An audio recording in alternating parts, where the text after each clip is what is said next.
gini, perempuan itu ora elok nek njaluk ndhisik kok. Mudah nggak ya teman-teman yang di luar sana? Jadi perempuan itu nggak etis lah kalau harus minta duluan. Nah,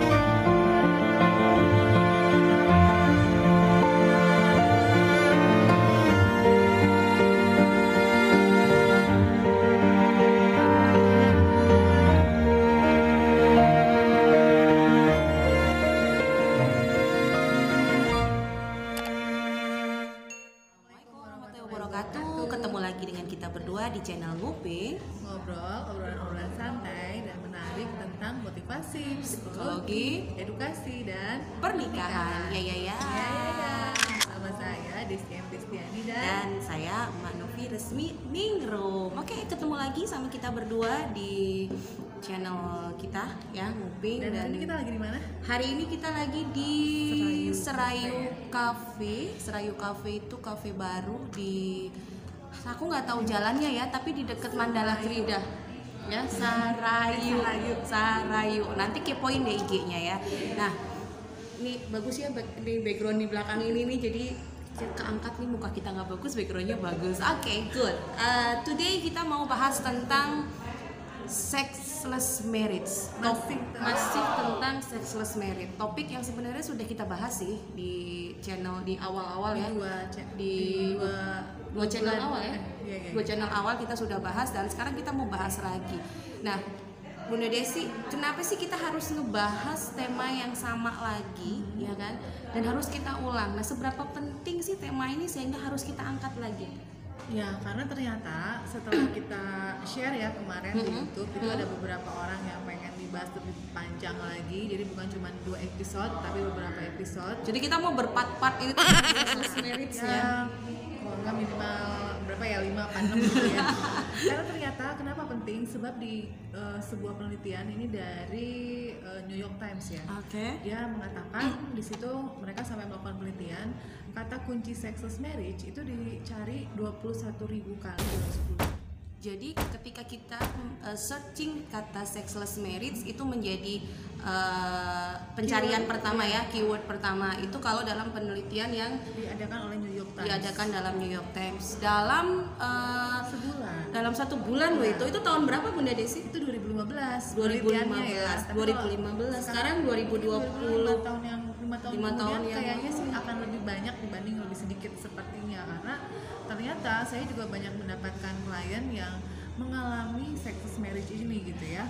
Mbak Novi juga ya ada. Jadi dalam meja konseling itu pengalaman atau curhatan klien tentang sexless marriage itu menjadi topik yang memang pertama ya, yang ketika saya metani, kok bahasa Indonesia ini metani itu apa?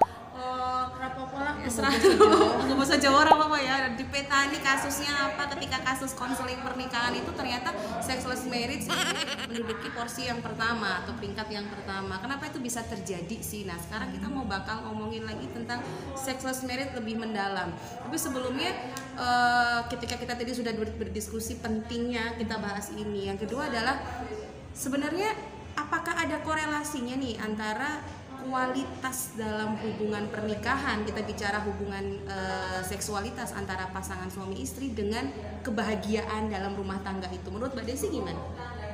Bukan masalah berhubung atau tidak, tapi sebetulnya ketika kita memutuskan menikah itu kan salah satu tujuannya adalah mendapatkan keturunan ya, pastinya kan. Nah, kalau mau dapat keturunan itu prosesnya adalah melakukan hubungan suami istri. Gimana mau dapat keturunan kalau nggak pernah berhubungan suami istri kan? Jadi kalau dalam pernikahan tidak ada yang namanya kegiatan seksual, itu artinya kita seperti mau nikah tapi ogah-ogahan gitu loh.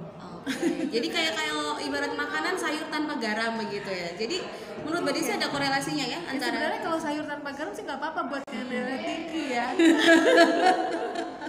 Iya kan. Tapi kalau misalnya nggak mau aktivitas seksual ya nggak akan punya anak dong. Gimana caranya gitu loh mau dapat anak, ya nggak? Makanya ini penting untuk dibicarakan, sekaligus juga aktivitas seksual itu bukan hanya sebagai sarana untuk mendapatkan keturunan, tapi juga sarana mendapatkan kepenuhan emosional dari pasangan kita sendiri, serta juga namanya hubungan seksual itu kan memenuhi kebutuhan biologis ya, sama kayak kita makan dan minum. Bener nggak? Itu betul harus disalurkan. Namanya orang dewasa punya keinginan seksual, kebutuhan biologis lah ya. Biologis itu ya harus disalurkan, kalau nggak disalurkan nanti malah kemana-mana gitu. Jadi ketika kita bicara pernikahan, itu ketika kita bicara pernikahan itu kita nggak hanya bicara tentang cinta ya sebenarnya ya di dalamnya, tapi kita juga bicara tentang bagaimana pemenuhan kebutuhan biologis.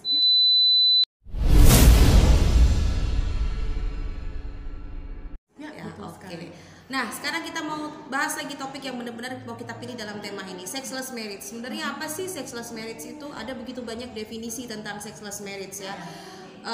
Di sini kami udah menyimpulkan mencari beberapa narasumber dan juga referensi ya. Yes, bahwa apa sih sebenarnya sexless marriage itu? Nah, sexless marriage yang pertama adalah ketika pasangan itu tidak melakukan aktivitas seksual selama 6 sampai 1 tahun. 6 bulan sampai 1 tahun. Bukan, dalam setahun kurang dari 10 ya. Itu memang iya, tapi ada sini ada juga pakar yang mengatakan bahwa ketika dia tidak melakukan hubungan seksual selama 6 bulan sampai 1 tahun itu sudah dalam kategori sexless marriage. Yang kedua adalah dia melakukan hubungan seksual dalam 1 tahun kurang dari 10 kali.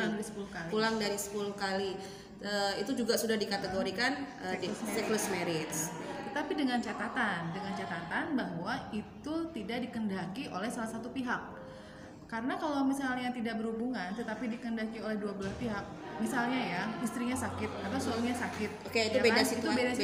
Jadi makanya tadi ada yang tidak dikehendaki oleh salah satu pihak. Itu catatannya. Kenapa misalnya dalam setahun cuma 10 kali, tapi itu karena misalnya LDR. Ya itu beda kasus. Jadi kita harus pastikan bahwa ini memang terjadi. Itu orangnya di rumah bersama-sama bareng-bareng terus, tapi ternyata mereka tidak melakukan aktivitas seksual yang normal. Dan yang ketiga adalah ketika pasangan itu memiliki kesenjangan atau ketidaksetaraan dalam gairah seksualnya, itu juga masuk dalam sexless marriage. Ya, tentu saja ya. Jadi misalnya ini ada anggapan yang salah ya, katanya sih libido laki-laki itu lebih tinggi dibandingkan wanita begitu. Nah, menurut pakar seksologi ya, seksolog itu anggapan yang salah gitu. Sebenarnya wanita itu juga punya libido seksual yang tinggi. Bedanya ada nggak semua, lu nggak mengakui begitu ya, ada, tapi hanya bedanya kalau laki-laki dia lebih ditampakkan, ya kan? Kalau laki-laki itu kan kelihatan kalau dia mau melakukan hubungan seksual, ada sesuatu yang misalnya harus ditegakkan dulu kan. Ciri-cirinya kelihatan. Kalau perempuan ciri-cirinya nggak kelihatan. Bisa. Nah, justru karena tidak kelihatan itu jadinya dia lebih menahan. Apalagi kalau komunikasinya tidak sejalan, apalagi dengan budaya yang begini, perempuan itu ora elok nek njaluk ndhisik.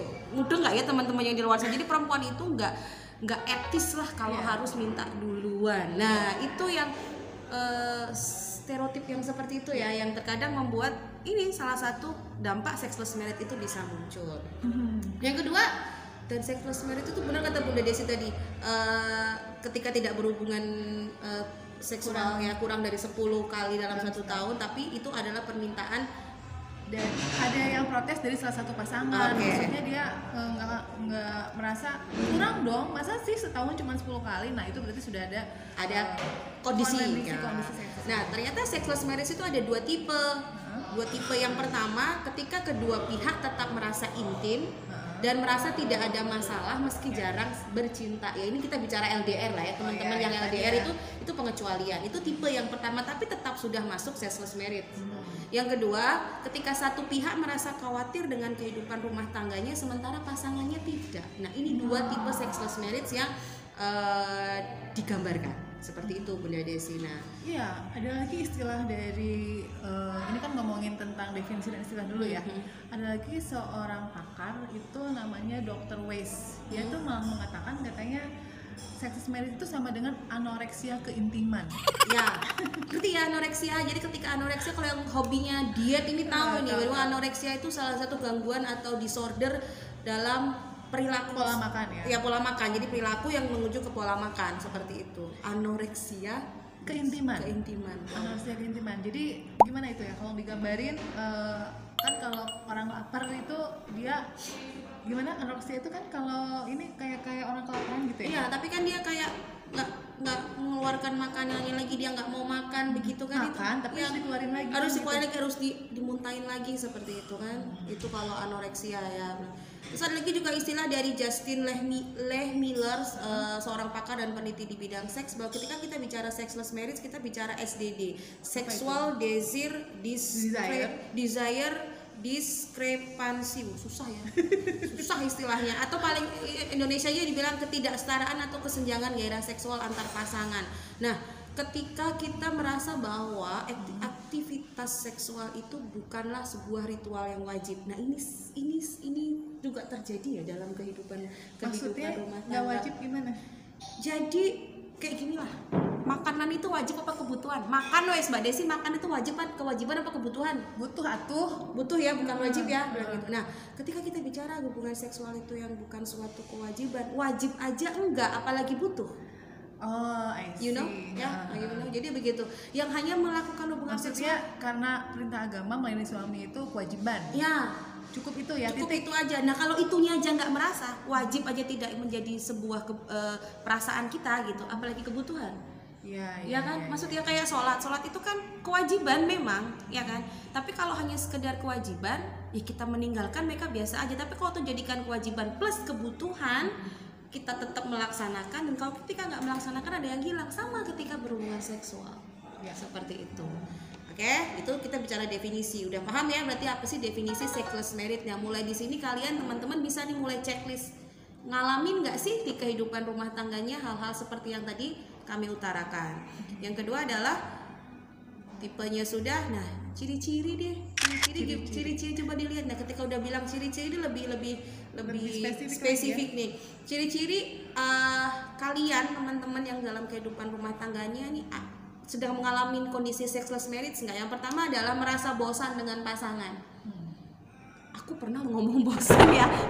Merasa bosan dengan pasangan, baik berbicara tentang hubungan seksual atau pola komunikasi dan pola interaksi. Jadi ketika Anda sudah mulai merasa bosan dengan pasangan, itu tanda awal ya, ciri-ciri awal nih Anda dalam sebuah pernikahan yang ada di dalam kondisi sexless marriage. Sebenarnya yang bilang sexless marriage itu dialami ketika usia pernikahan 10 tahun ke atas atau ketika memang sudah usia 40 tahun ke atas. Enggak juga.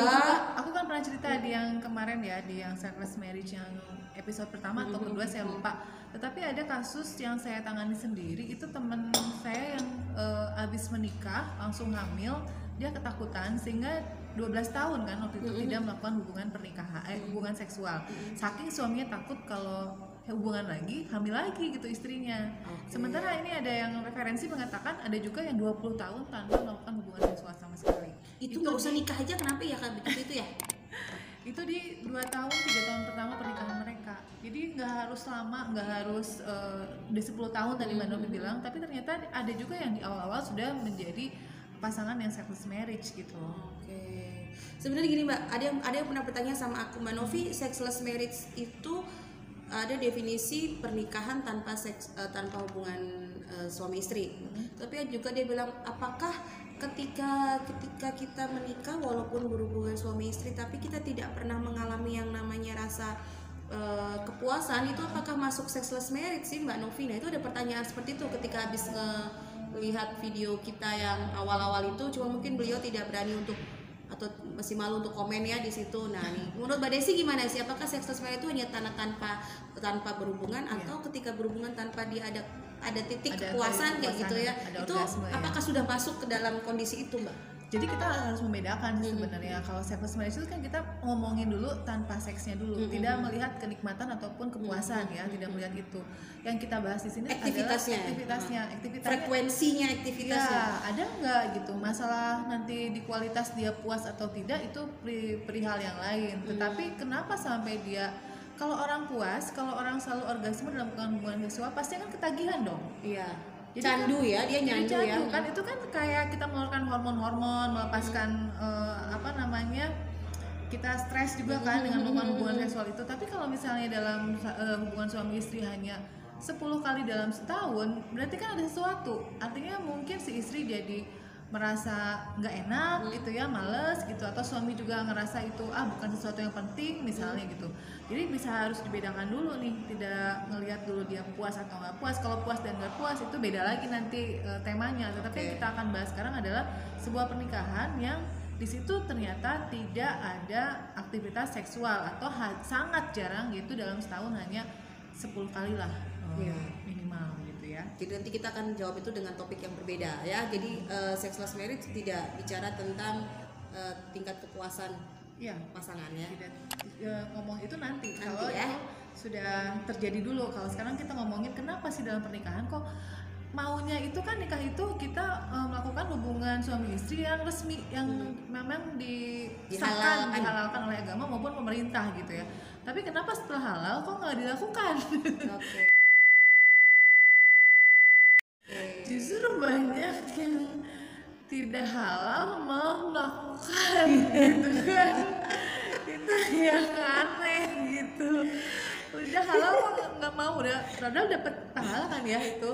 Ini kok malah nggak mau, itu pertanyaan gitu kan. Pertanyaan besar. Oke, berarti ciri-ciri yang pertama tadi dalam ketika Anda sudah mulai merasa bosan dengan pasangan ya, baik itu bicara tentang hubungan, pola komunikasi atau interaksi, itulah salah satu tanda awal kondisi pernikahan Anda dalam kondisi sexless marriage. Yang kedua adalah ekspektasi kehidupan seksual yang nggak sesuai dengan kenyataan atau mulai turunnya gairah seksual kita untuk berhubungan intim dengan pasangan. Nah, itu tuh ciri yang kedua. Gairah seksual tuh bisa jadi karena sakit, bisa juga karena kesibukan, stres juga gitu ya. Terus ya ada gangguan komunikasi sih. Biasanya yang paling banyak itu gitu gangguan komunikasi tadi. Ngambek nggak diselesaiin ya ini gitu. Nggak mau tidur bareng kebablasan deh.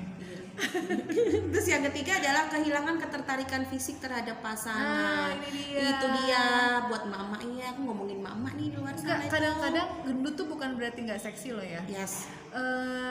Kadang perempuan itu selalu nggak nyaman, kurus pengen gendut pengen kurus. Jadi maunya apa sih perempuan itu, heran aku. Saya juga sama sih.